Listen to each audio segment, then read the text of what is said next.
Bom, boa tarde a todos. Eu queria, primeiramente, agradecer muito a presença do professor Eugênio Butti. É uma enorme honra recebê-lo aqui no nosso grupo, no CCM, o grupo de estudos do Programa de Pós-Graduação em Comunicação e Semiótica da PUC. O professor Eugênio Butti é um dos principais teóricos de comunicação no Brasil. Ele é professor titular da Escola de Comunicações e Arte da USP, né, a ECA, foi secretário editorial da Editora Abril, foi presidente da Rádio Brás de 2002 a 2007, no primeiro governo Lula, recebeu o prêmio ESSO de melhor contribuição à imprensa em 2013 pela revista ESPM de jornalismo e é articulista do jornal Estado de São Paulo. Ele escreveu vários livros, dentre eles A Forma Bruta dos Protestos e O Estado de Narciso, ambos pela editora Companhia das Letras, e acaba de lançar, agora em junho desse ano, o livro que é o tema desse nosso momento agora dentro do 5º encontro do CCM, que é A Superindústria do Imaginário, como o capital transformou o olhar em trabalho e se apropriou de tudo que é visível, pela editora Autêntica. Bom, acho que esse tema é mais adequado impossível para o nosso grupo de estudos, e é importante, acho que é legal contar, né, Eugênio, que é uma obra de grande fôlego, porque esse livro sintetiza mais de 20 anos de trabalho de pesquisa, de reflexões e de conceitos formulados por ele durante esse tempo todo, esses últimos 20 anos, porque essa obra começou no doutorado do Eugênio, que não chegou a ser publicado, e de lá para cá ele veio se aprofundando nesse tema, ampliando bibliografia e descobrindo novos caminhos de investigação sobre esse tema. E o tema é essa mutação do capitalismo, esse capitalismo novo que a gente está vivendo e essa loucura dessa indústria do imaginário. Então, professor Eugênio, queria abrir a palavra, não sei se a professora Lúcia quer falar alguma coisinha antes, nossa líder, que temos 40 minutos para escutá-lo. Só agradecer, muito obrigada, em nome de todos nós aqui presentes, e também dos que irão assistir depois. É um grande prazer, Eugênio, estar aqui. Você não tem noção quanto você é uma referência para todos nós e quanto nos honra com essa oportunidade de diálogo. Seja muito bem-vindo. Obrigada, professora. Obrigado, Bel. Muito obrigado, Bel, pela acolhida e pelo convite. Obrigado, Lúcia. Eu tenho um respeito de longa data pelo trabalho que vocês representam, e a honra é minha. Eu espero corresponder. Eu preparei uma apresentação que é uma sequência de texto. Eu guardei algumas coisas de imagem para mostrar o deslizamento da imagem na história, mas isso talvez não seja necessário, mas está guardado aqui. E eu quero fazer, inicialmente, um convite para que vocês sigam a elaboração do que me parece ser a ideia nuclear do conceito de superindústria do imaginário. Preparei isso pensando em vocês, tendo vocês como meu polo de interlocução, e espero realmente que as minhas palavras ecoem nas indagações e nas preocupações que vêm instruindo e orientando as pesquisas. Vejam só, os meus quadros são feitos até aqui de palavras. A comunicação não é mais uma atividade periférica. Deixa eu share a minha tela aqui.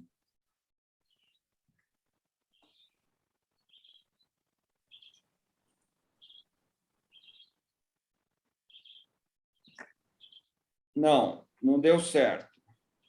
Sim, nós estamos vendo, professor. Ah, deu certo? Deu. Deixa eu ir lá de novo. Tá.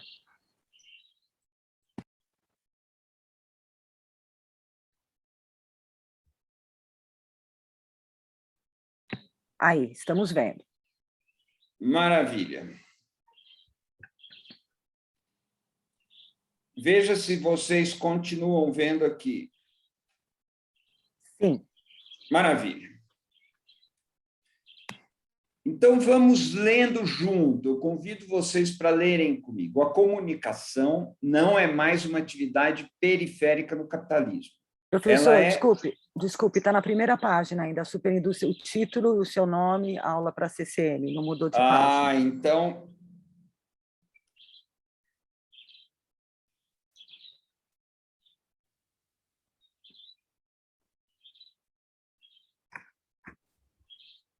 Roseni, será que dá para... Tem alguma coisa que a gente possa ajudar?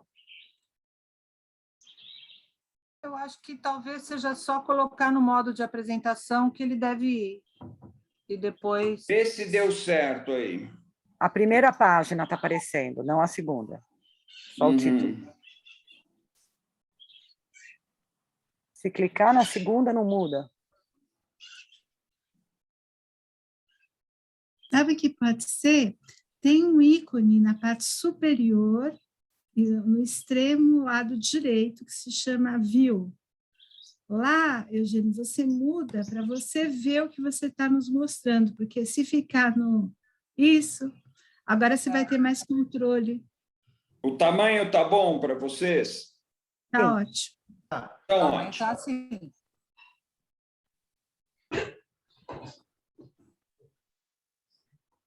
Seguindo aqui, Agora, a comunicação não é mais uma atividade periférica, auxiliar no capitalismo. Ela se tornou o centro da geração do valor. E a forma econômica que a comunicação tem hoje, no nosso tempo, pode ser chamada de a superindústria do imaginário. Atenção para uma coisa.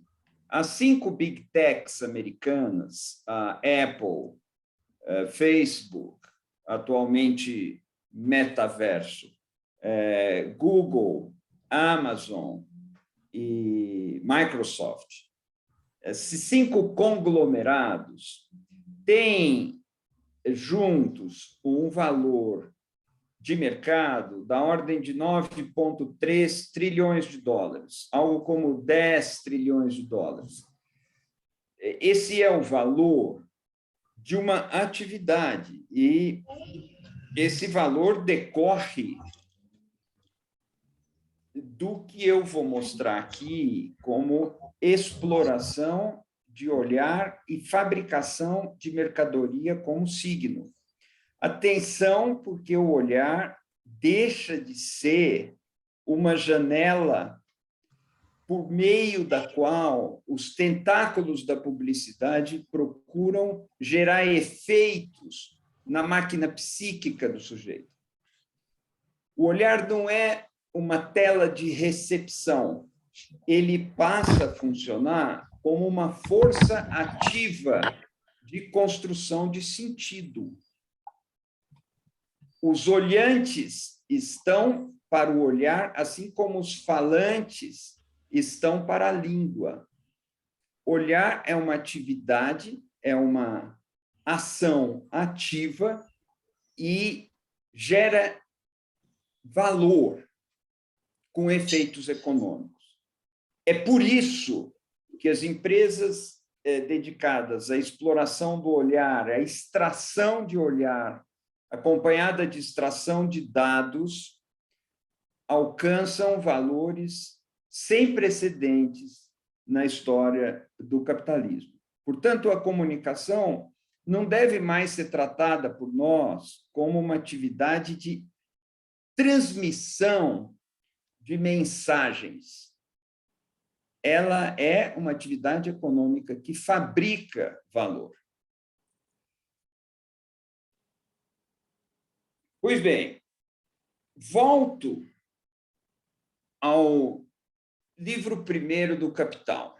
Ele diz o seguinte: a mercadoria é, antes de tudo, um objeto externo, uma coisa que, por suas propriedades, satisfaz necessidades humanas de qualquer espécie. A natureza dessas necessidades, se elas se originam do estômago ou da fantasia, não altera nada na coisa. Marx é categórico nesse trecho, em todo esse livro primeiro. A mercadoria é um objeto externo, é uma coisa corpórea, que atende a uma necessidade. Ele abre uma janela nessa frase aqui para dizer que essa necessidade pode ter uma origem na fantasia. E nós sabemos que Marx falou bastante da fantasia e depois do fetiche, mas sempre como algo adicional à condição da mercadoria, não como o corpo principal da mercadoria. Ele fala: a utilidade de uma coisa faz dela um valor de uso. Essa utilidade, porém, não paira no ar. Determinada pelas propriedades do corpo da mercadoria, ela não existe sem o mesmo, quer dizer, sem o corpo da mercadoria. O corpo da mercadoria mesmo, como ferro, trigo, diamante, etc., é, portanto, um valor de uso ou um bem. O valor de uso, aquilo que torna a coisa utilizável, útil, está no seu corpo. Tecido para aquecer o corpo, metal na panela para aquecer a comida, propriedades do corpo que correspondem a uma utilidade. E isso vem do trabalho. Continuo com Marx. Se abstraímos da mercadoria o seu valor de uso, abstraímos também os componentes que fazem dele valor de uso. Já deixa de ser mesa ou casa ou fio ou qualquer coisa útil. Todas as suas qualidades sensoriais se apagaram. Um valor de uso ou um bem, por fim, possui valor porque nele está objetivado ou materializado o trabalho humano abstrato. Eu aqui vou parar com Marx, mas eu quero frisar essa questão. A mercadoria é um corpo material, externo ao corpo humano, que entrega uma utilidade. E ele tem valor de troca à medida que tem trabalho humano incorporado lá. Essa é a fórmula do capital. O trabalho humano, Marx vai falar em trabalho socialmente necessário, trabalho abstrato socialmente necessário, é uma quantidade de trabalho fungível, independentemente do autor desse trabalho, que se incorpora na coisa, transformando a matéria-prima em mercadoria. Nós vamos ver que tudo isso se altera, mas essa é a descrição inicial que dá o primeiro alicerce teórico da descrição do que se passa hoje com a comunicação. Hoje, na superindústria do imaginário, nós temos duas alterações graves. A primeira, o desejo ocupa o lugar da necessidade. E a segunda, a coisa corpórea perde terreno para a imagem da mercadoria ou para o signo da mercadoria. É evidente que essas duas alterações transcorrem ao longo de 2 séculos. Não existe um salto brusco, mas uma mutação acelerada. E nós podemos detectar elementos dessas alterações no começo do século XX, talvez até no final do século XIX, e isso já estava mais ou menos pressuposto em meados do século XIX. O ponto não é para a necessidade objetiva que a mercadoria se dirige, ela se dirige para o desejo. O desejo é uma outra categoria. Não está em discussão a utilidade mais. A utilidade persiste como um véu que recobre mecanismos, muitas vezes, inconfessáveis do desejo. Para dar um exemplo próximo do nosso círculo de contato com as mercadorias, é bastante discutível a utilidade de um automóvel que queima combustível fóssil com tração nas 4 rodas. No entanto, as justificativas racionais para isso são caudalosas, são incontáveis. Mas é evidente que esse veículo interpela o desejo do sujeito antes de qualquer necessidade objetiva. E o desejo é de outra extração. Não é possível quantificar socialmente o atendimento do desejo. Ao mesmo tempo, o corpo da mercadoria é um suporte para o signo da mercadoria. É só transportando esse signo que a mercadoria consegue interpelar o desejo, ou interpelar o sujeito pelo desejo. A mercadoria fala, se oferece ao desejo como sendo um substituto do objeto que atrai permanentemente esse desejo. O corpo do automóvel, portanto, serve de base para que sobre ele se inscreva o signo daquela mercadoria ou o conjunto de imagens que encerram esse signo da mercadoria. A mercadoria, portanto, hoje é um signo. Vocês podem dizer que sempre foi assim, desde Bakhtin, todas as coisas podem ser lidas como signo. E talvez desde Peirce. Mas hoje o capital sabe que fabrica signos quando fabrica mercadorias. O patamar da compreensão é outro. Isso significa que, fabricando signos, o capitalismo também aprendeu a fabricar linguagem. Isso tem repercussões filosóficas terríveis, porque a oposição entre trabalho e linguagem vai desaparecer, ou vai encontrar outros termos para ser equacionado.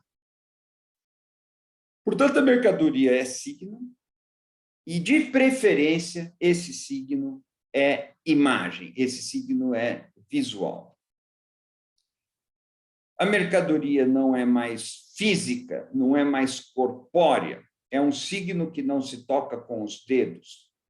Não é o carro, mas é o que o carro quer dizer que está em questão. Não é o vinho, mas é o rótulo do vinho, o que o rótulo do vinho permite de acesso às sensações do vinho que adquirem significados para o sujeito. O vinho diz quem ele é, como um par de óculos e mesmo com as commodities. Uma saca de grão de café tem o seu valor definido pelo valor que está lá na ponta como signo que o café aportará ao consumidor. Tendo este café comigo, eu sou isso e aquilo, eu significo isso e aquilo. Eu sou um signo que compra outros signos para dizer quem eu sou e de onde eu vim. Essa é a trama do capitalismo, pura comunicação. A mercadoria como signo, então, fala sobretudo ao desejo, não mais à necessidade. O significado do valor de uso aparece para o sujeito como sendo o significado dele mesmo, de si mesmo, sujeito. A posse da mercadoria lhe responde a pergunta sobre quem ele, consumidor, sujeito, é. O consumo tem raiz no desejo inconsciente. E é aí que se realiza o valor de troca da mercadoria. Portanto, continuo lendo com vocês. O que Marx chamou de fantasia, e que era um atributo menor da mercadoria, é hoje dominante na relação do sujeito com a mercadoria. O que a mercadoria oferece a esse sujeito é o que eu chamo gozo imaginário. E esse gozo vem da completude, uma completude imaginária, que a mercadoria lhe proporciona a ele, sujeito, proporciona a ele, sujeito, imaginariamente, ou no plano do imaginário. O que é, então, esse gozo imaginário? Nós sabemos que o imaginário, para ocultar a falta, e eu me refiro aqui à falta original, que faz do sujeito alguém a quem sempre falta, o imaginário mascara, oculta, vai maquiar essa falta. E para fazer isso, o imaginário funciona como um constante apelo à satisfação do desejo, acionado pela mercadoria. Como se o desejo pudesse ser totalmente satisfeito e como se a falta pudesse ser completamente removida.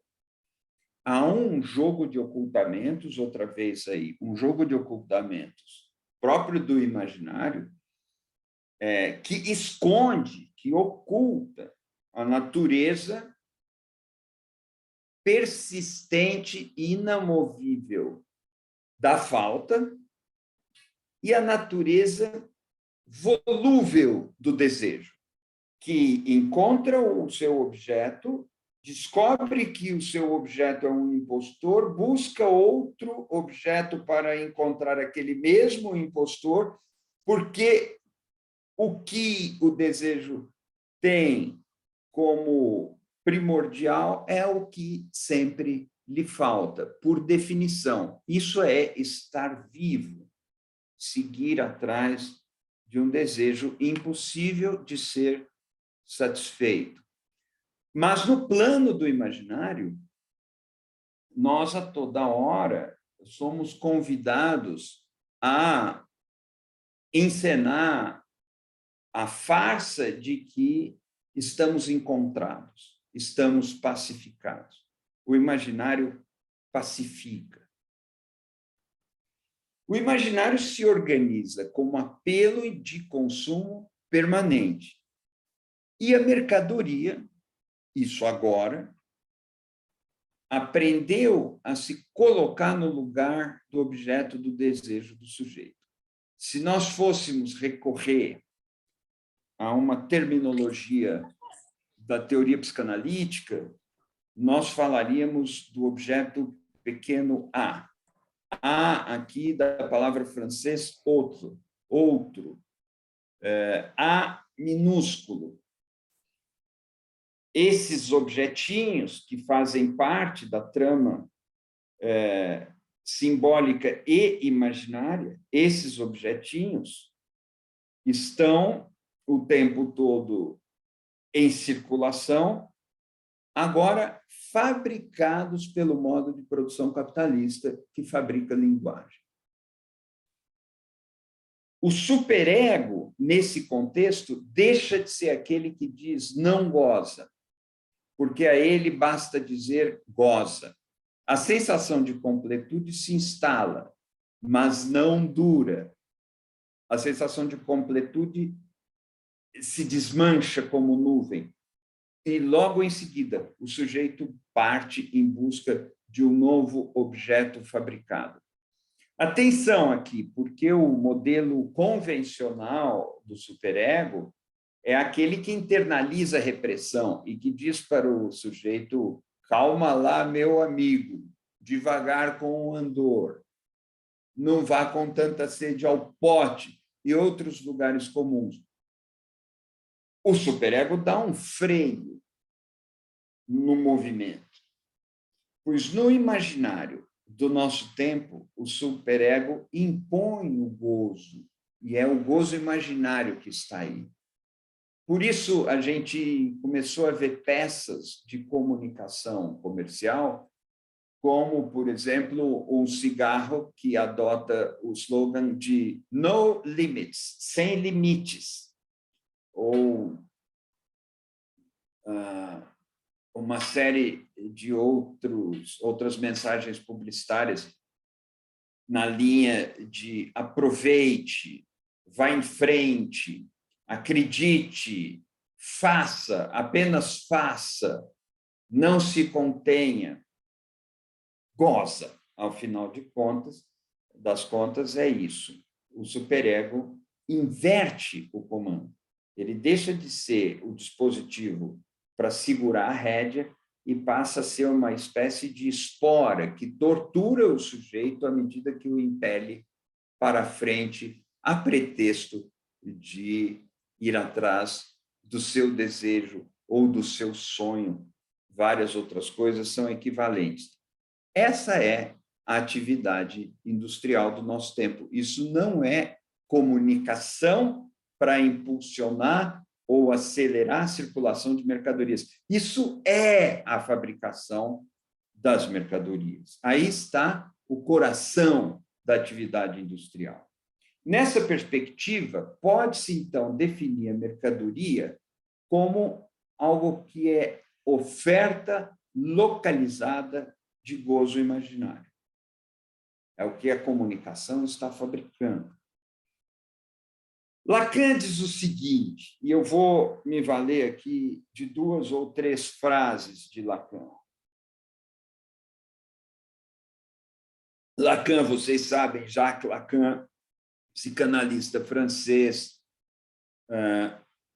um dos principais continuadores da obra de Freud. Ele diz assim, eu adoro essa frase, está no livro 7, Seminário A Ética da Psicanálise. Ele diz assim, ora, nessa coisa, rara ou não, mas em todo caso produzida, no final das contas, nessa riqueza, sendo ela correlativa a qualquer pobreza que seja, há no início outra coisa além de seu valor de uso, a sua utilização de gozo. Isso é literal. Lacan sabia disso. Eu quero me demorar um pouquinho nessa frase porque ela pressupõe diálogos muito provocativos. Ele diz, ora, nessa coisa rara ou não. Existe aqui um contato com uma corrente de pensamento econômico, meio marginalista, às vezes meio liberal, de dizer que a escassez determina o valor. Portanto, algo teria valor à medida em que não seja abundante. E Lacan diz, essa coisa, rara ou não? Pode ser que a coisa seja, assim, rara, mas, mesmo quando não é, ela vai ter alguns traços particulares que fazem dela uma mercadoria. Então, ele deixa de lado, na estrada, a exigência da escassez para que se entenda o valor. O valor não está lá.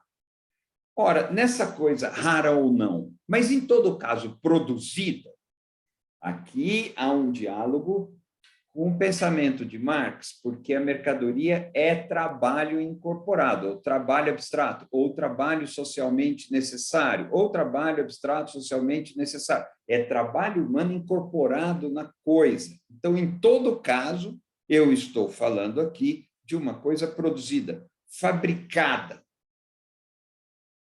Ele continua, no final das contas, nessa riqueza, sendo ela correlativa a qualquer pobreza que seja, eu vou voltar a isso, há no início outra coisa além do seu valor de uso, a sua utilização de gozo. O que quer dizer esse riqueza sendo ela correlativa a qualquer pobreza que seja.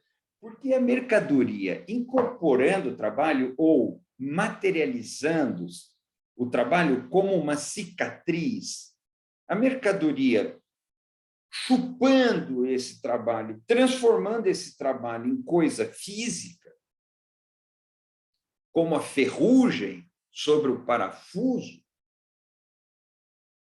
a mercadoria tira sua riqueza de uma parte, e quando tira a riqueza dessa parte, abre na parte de que tira uma pobreza que a ela é correlativa.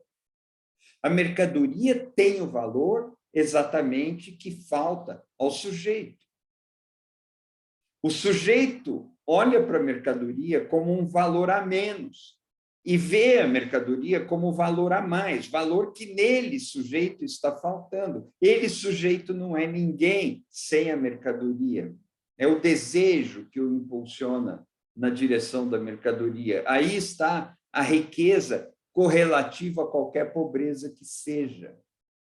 E no momento em que a demanda é atendida, existe ali um gozo.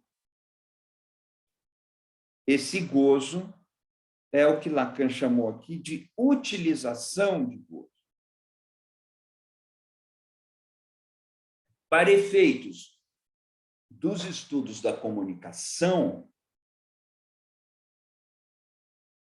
eu posso dizer que o gozo é a sensação de morte do desejo. O gozo não é igual ao prazer. Eu, sujeito, encontro o prazer no percurso, mas eu encontro o gozo no final do percurso, recheado de trabalho do corpo. E no final do percurso, eu sinto o desfalecimento do desejo, a inativação do desejo. O desejo para de trabalhar, dorme ou morre. Isso é o gozo. Esse gozo transitório, fugidio, provisório, é o que se instala nesse momento, e aí está a utilização de gozo da mercadoria pelo sujeito. Mas eu me incomodava nesse ponto quando eu lia Lacan, porque eu falava, ora, então nós não temos um valor de uso e uma utilização de gozo, nós temos um valor de gozo.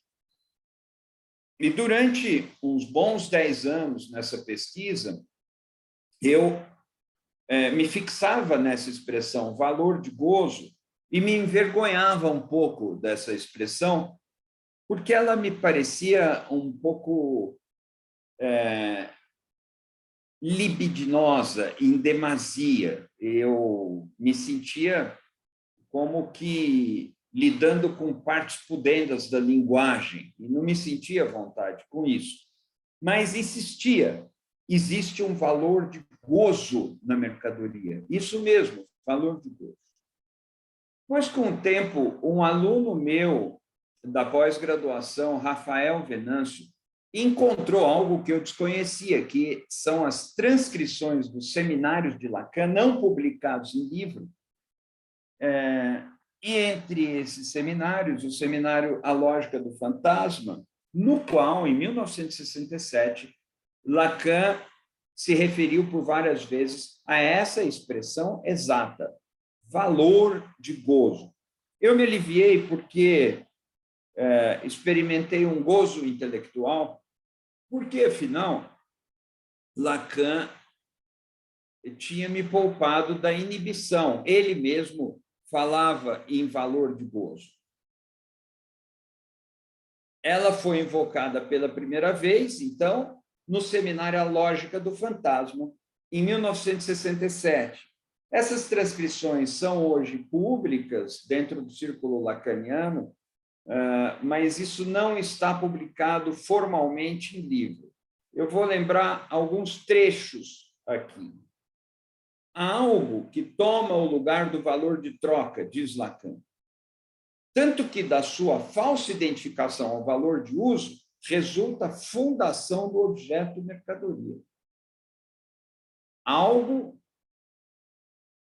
que funda a mercadoria, ou seja, a mercadoria é mercadoria porque existe esse algo que toma o lugar do valor de troca. Lacan continua. Só que isso, na perspectiva da identificação, mostra um sujeito reduzido à sua função de intervalo, para que percebamos que se trata da equiparação de dois valores diferentes, valor de uso e, por que não, veremos isso sempre, valor de gozo.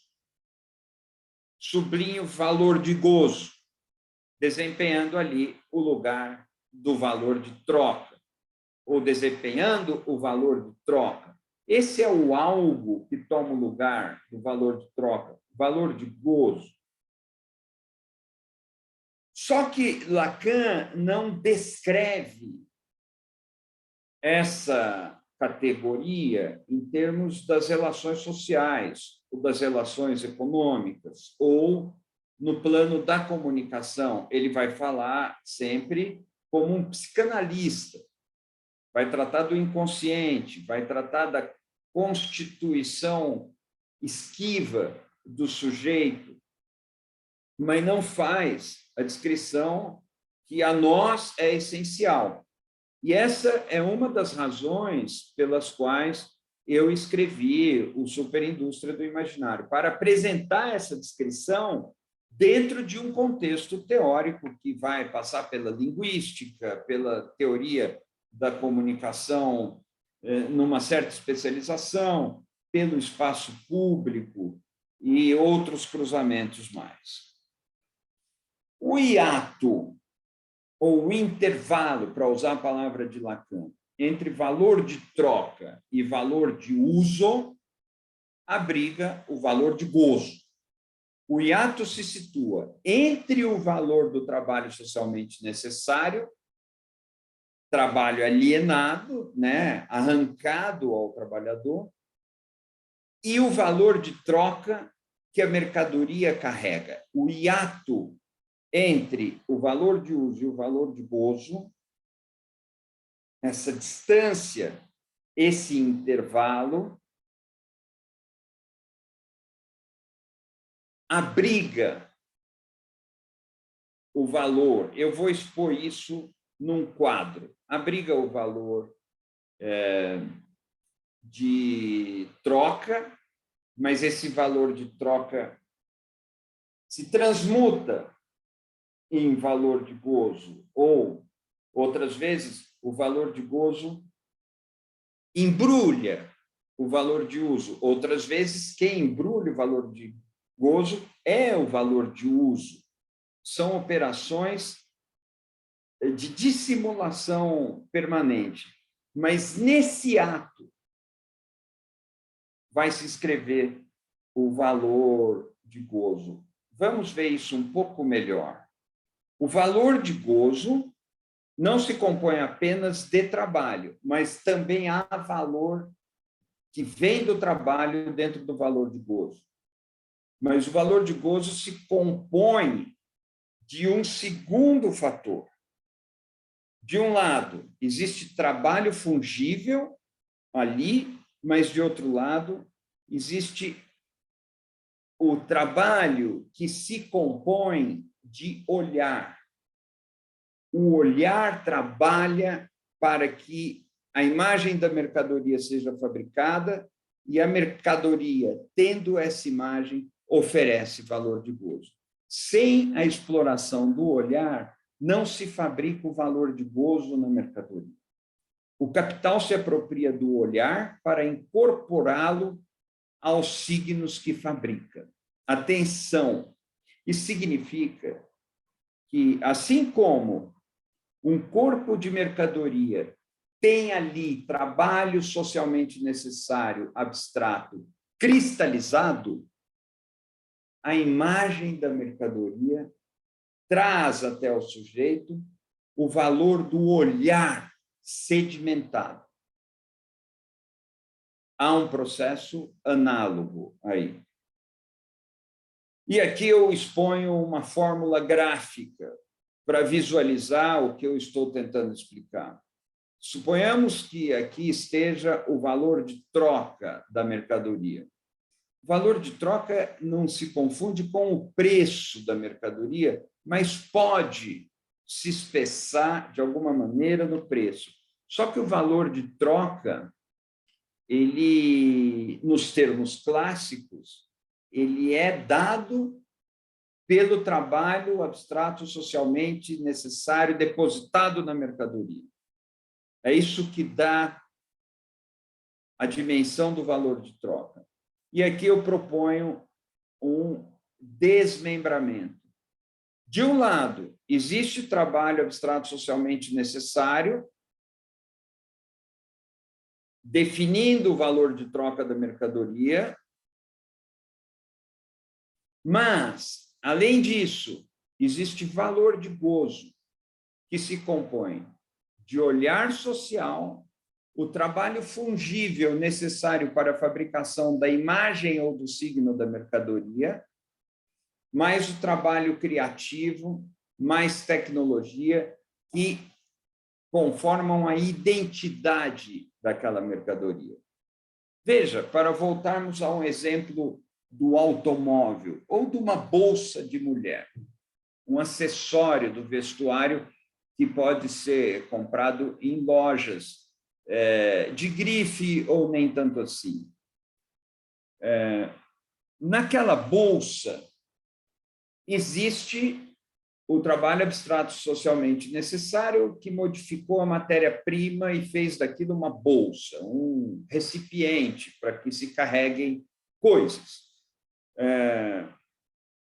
O zíper ou a fivela, a alça, o couro, o plástico, transformado, costurado, moldado, tudo isso está no corpo da mercadoria e é parte do valor de troca da mercadoria. Mas, além disso, há o signo da mercadoria.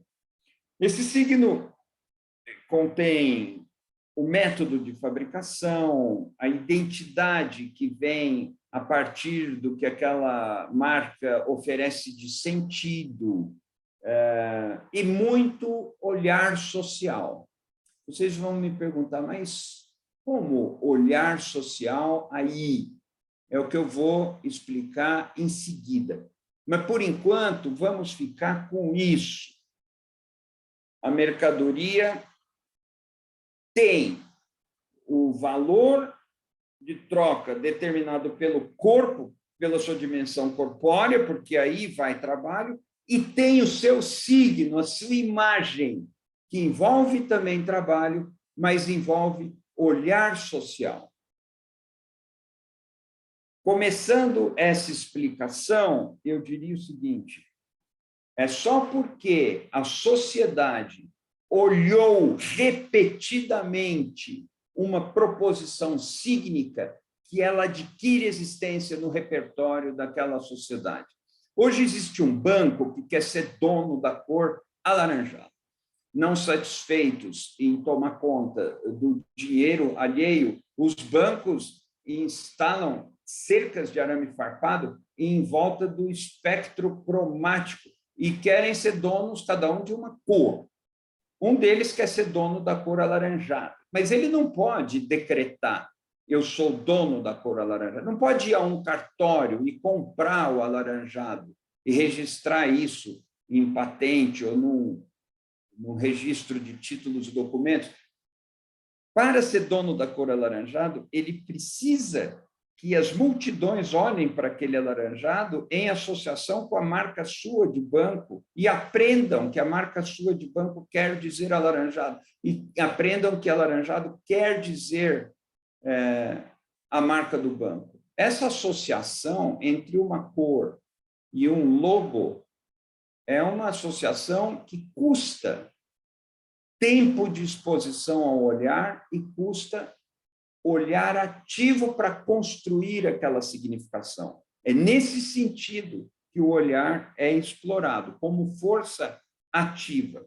O valor de gozo, e eu vou terminando aqui, o valor de gozo não resulta somente do trabalho necessário na fabricação da imagem da mercadoria, porque para fabricar a imagem eu preciso de publicitário, eu preciso de escritório de comunicação, preciso do mídia, preciso de quem comercialize o espaço em programa de televisão, que compre inserções inteligentes no algoritmo do Facebook. Tudo isso é trabalho, mas eu também preciso de gente olhando para que esse signo seja fabricado. Gente olhando é força produtiva. O capital compra o olhar, que é medido em tempo. O processo de significação não pertence nem ao emissor, nem ao receptor, mas ao encontro de um com o outro, fora de ambos, portanto. Isso está no imaginário. O valor de gozo resulta da soma do olhar com o trabalho. E aí existe uma via para que se pense no olhar como força produtiva. Sem o emprego do olhar social, o valor de gozo não existe.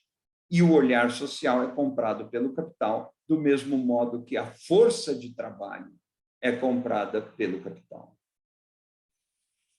Para encerrar, eu lembro o caso do quadro Salvador do Mundo, que foi comprado por 450 milhões de dólares num leilão da Christie's de Nova York, em 15 de novembro de 2017.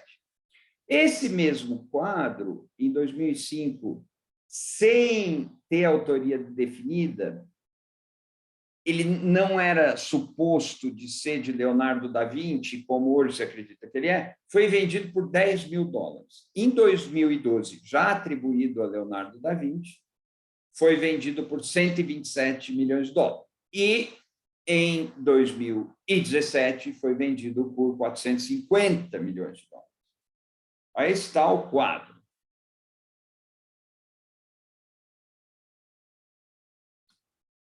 Uma campanha publicitária inédita no mundo das artes precedeu o leilão de 2017. O quadro foi chamado de Cálice Sagrado e comparado à descoberta de um novo planeta. Numa turnê foi visto por 27 mil pessoas nas cidades de Hong Kong, Londres e São Francisco, até chegar em Nova York. Arte ou mercadoria? Valor estético ou valor de gozo? É isso, gente. Muito obrigado.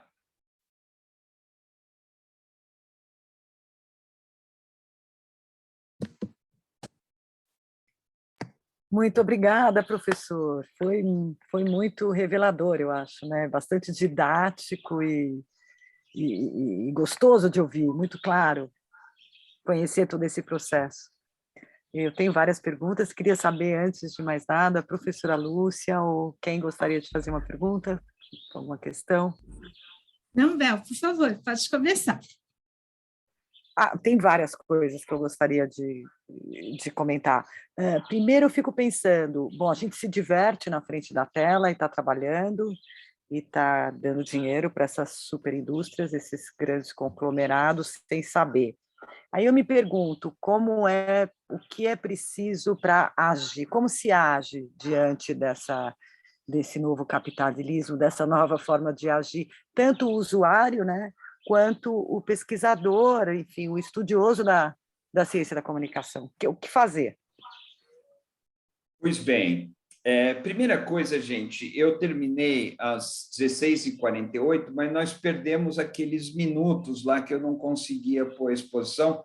Peço desculpas por ter avançado esses minutos, mas vamos lá.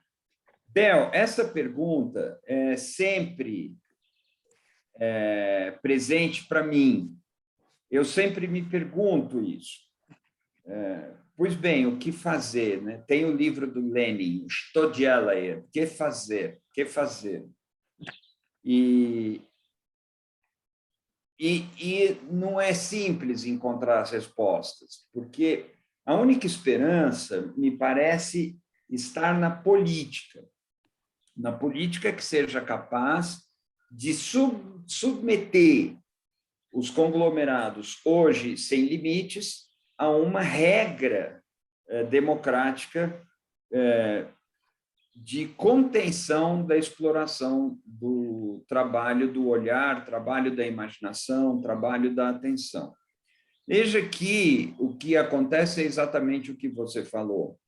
Nós somos assediados hoje por certas funcionalidades que se oferecem para nós como sendo um favor, algo que nos é dado de graça. Muitas vezes essas funcionalidades se aplicam à diversão, outras vezes a uma função prática de como agora nós podemos fazer um encontro por meio das tecnologias. Acontece que, ao acionar esses dispositivos todos, nós estamos movendo meios de produção, que são meios de produção imateriais dentro de um aparelho celular ou de um computador que acionam engrenagens e fabricam signos. Ao mesmo tempo, eles deixam rastros, dizem que nós deixamos os rastros, mas são esses dispositivos que deixam os nossos rastros inscritos em registros cibernéticos.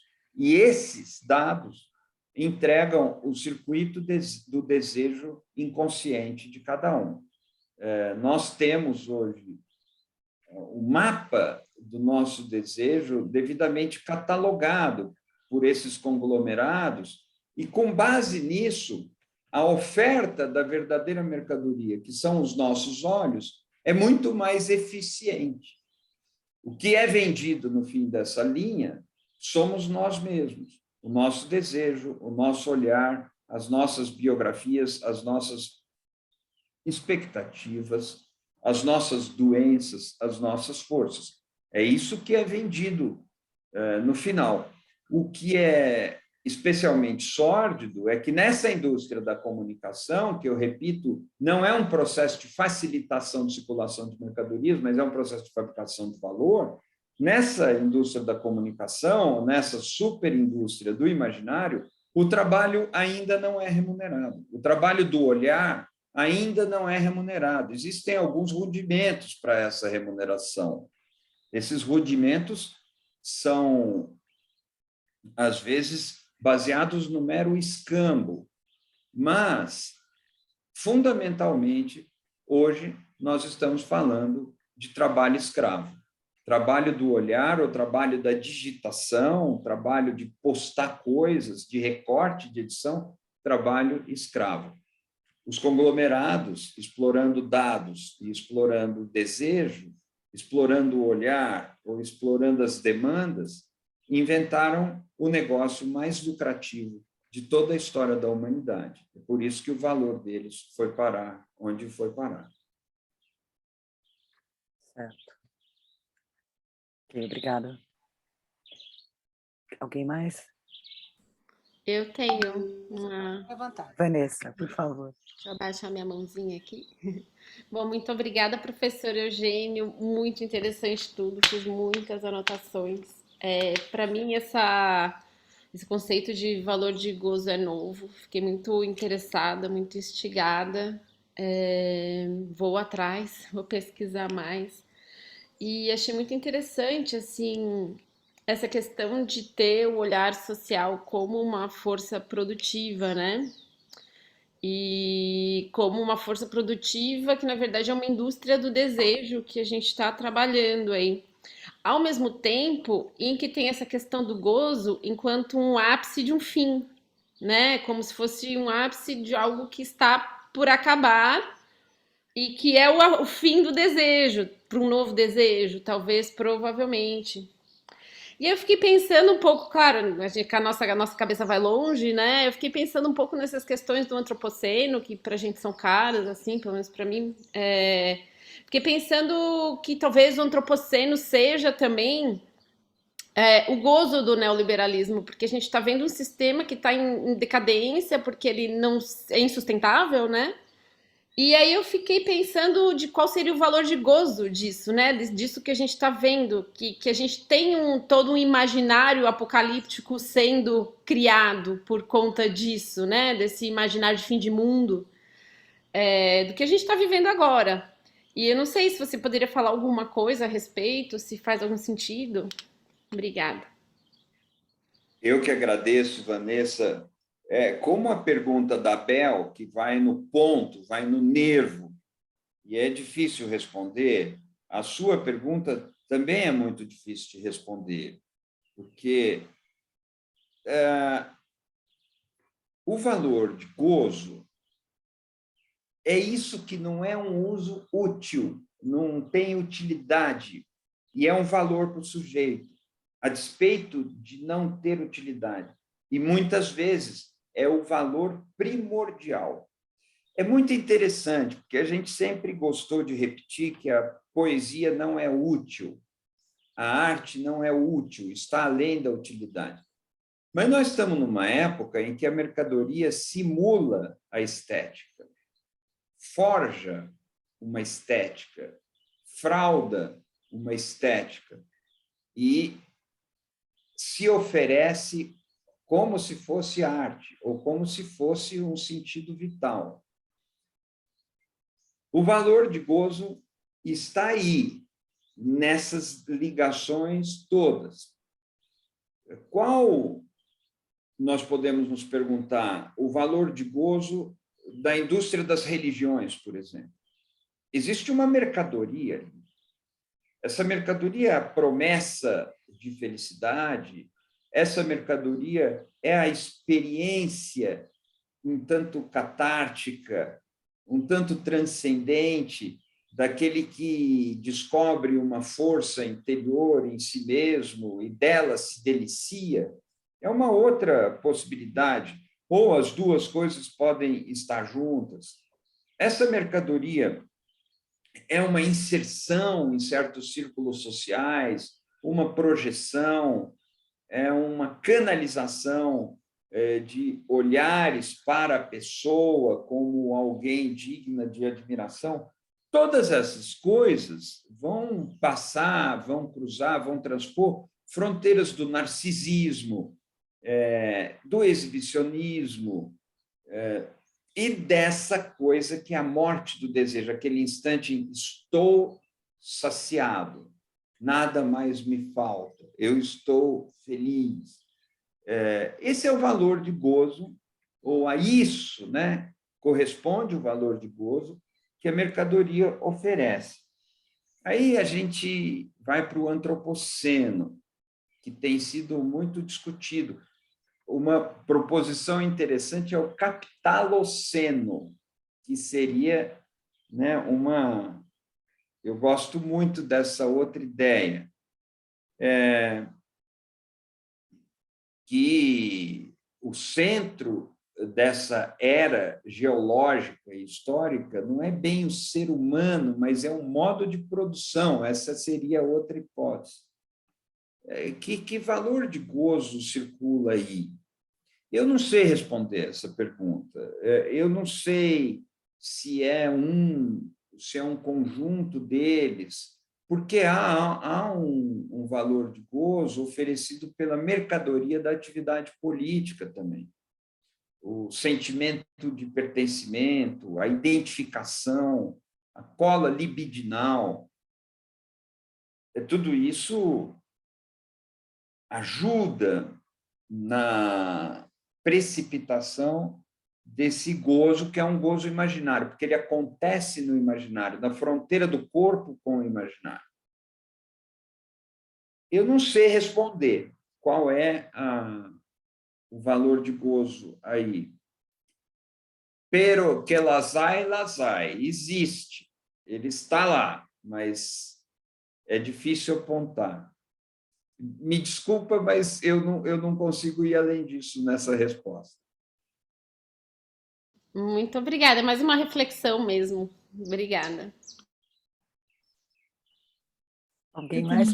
Professora Lúcia, por favor. Então, Eugênia, eu estava aqui pensando no campo da comunicação, né? Você nos trouxe que hoje a comunicação produz valor. E a gente está, inclusive aqui, nós estamos com vários alunos de doutorado, alguns que já são doutores e alunos de mestrado, que estão exatamente pesquisando como que, nesse processo, que tem muito a ver com compulsão, né? É uma reflexão que eu tenho tido, assim, parece que a gente deve ter a ver com o valor de gozo, né? A gente tem que estar o tempo todo consumindo essas imagens, acompanhando as notícias, enfim. Mas como que essa superindústria, ela trabalha no sentido de nos manter comunicando, né? Por mais que seja uma comunicação reativa, é assim, eu estava tentando aproximar toda essa necessidade, né? Essa ausência. Achei muito interessante quando você falou do vazio, da falta original. E como que essa falta original está impelindo essa cultura o tempo todo voltada para essas imagens, né? Então, a minha pergunta seria assim, como que a comunicação, nos seus estudos, obviamente, porque eu sei que alguns dos setores da comunicação operam exatamente produzindo esses sentidos, né, esses signos que geram ainda mais desejos, enfim. Mas como que nós que estamos aqui, né, pensando em contribuição social, como que a gente poderia levar essas questões para comunidades, pessoas comuns, mostrando ali o quanto tem essa escravidão, né, do olhar. Porque não é, as pessoas passam horas, né, no metrô, no ônibus, olhando aquilo, né, sem saber, sem ter essa dimensão, que aquilo é, sim, um modo de extrair valor, né? Lúcia, eu te agradeço imensamente por essa pergunta. Queria dizer para vocês que uma das imensas gratificações que essa nossa atividade de pensar, pesquisar e conversar nos traz é o cultivo das perguntas. A gente se deixa envolver pelas perguntas e passa a trabalhar em torno dessas perguntas. É o que acontece com essa sua pergunta agora. Eu identifico uma transição na qual a comunicação escapa do nosso controle numa escala maior do que a gente supunha que ela pudesse escapar. É claro que nunca temos o controle da comunicação, nem mesmo da comunicação entre duas pessoas, por assim dizer, e que eu considero, para os nossos estudos, quase que desprezível. Nós não estudamos, por assim dizer, a intercomunicação pessoal, com o perdão pela pobreza da expressão. Mas a comunicação, ela tem a mediação da linguagem, mas a mediação de meios também, de equipamentos. A esfera pública não pode ser entendida sem a presença dessa indústria que está por trás e que está na base. A comunicação, quando nós assim dizemos, sempre carrega a presença e o trabalho de meios que a tornam possível. Por isso, até as tais conversas interpessoais mobilizam signos moldados pelos tais meios. Uma pessoa olhando na frente do espelho enxerga uma resultante que passa pela superindústria do imaginário.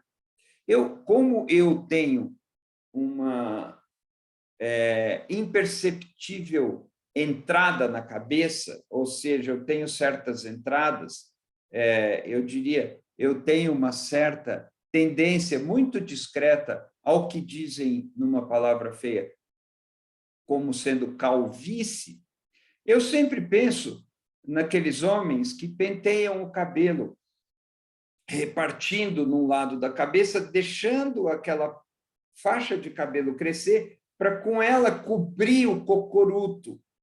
E eu fico me perguntando o que essas pessoas enxergam quando se olham no espelho. E como eu tenho experiência no assunto, a gente não enxerga a própria careca, a gente não enxerga. Existe ali a interveniência entre uma pessoa olhando no espelho e a sua imagem refletida no espelho, de complexos de signos, de imagens, de linguagens, que foram superindustrialmente fabricados no imaginário. Nós não vemos o que é, nós vemos representação do que é. E isso é a comunicação, né? Mesmo de alguém consigo mesmo ou de alguém com uma outra pessoa. Ela não é pura, ela não está entre dois seres viventes. Ela já é um complexo industrialmente fabricado, ou superindustrialmente fabricado. Então, nós não temos esse controle mais. Nós estamos dentro dessa superindústria.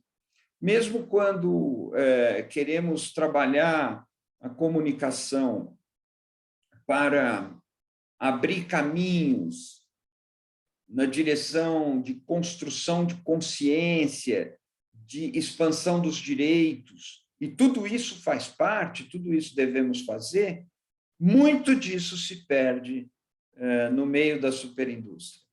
Muito disso é consumo, muito disso é jogo de ocultamento, muito disso é ideologia ou videologia.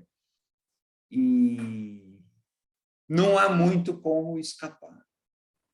Essa é minha resposta. Assim, não há muito como escapar do que nos escapa, por assim dizer. Nós somos reféns disso que não controlamos. E aí dentro temos que tentar agir. Então, para concluir essa resposta, eu digo que, de um lado, a única saída está na política, mas para isso é preciso que a única saída esteja no pensamento crítico, na nossa capacidade de entender o que se passa e de estabelecer um limite da civilização contra o que é a corrosão pura e simples de todas as bases da convivência. Se entregues a essa lógica, os fundamentos da civilização vão se liquefazer. Então, nós temos que colocar um travo aí. Não deixa de ser uma metáfora pertinente o fato de que, entregue a sua própria sanha, o capital vai consumir o planeta mais ou menos como a cabeça de um palito de fósforo pegando fogo. Vai sobrar uma pilha de carvão. Isso precisa ter um freio, e o freio, para isso, passa pelo pensamento, passa pela política e pela civilização. Tá ótimo, professor. Muito obrigada mesmo pela sua colaboração. E até a próxima, né? Eu que agradeço, gente. Muito, muito obrigado. E espero que tenhamos uma próxima. E um abraço. Um abraço. Tudo de bom, professor. Obrigada, Obrigada. Eugênio. Obrigada, Eugênio.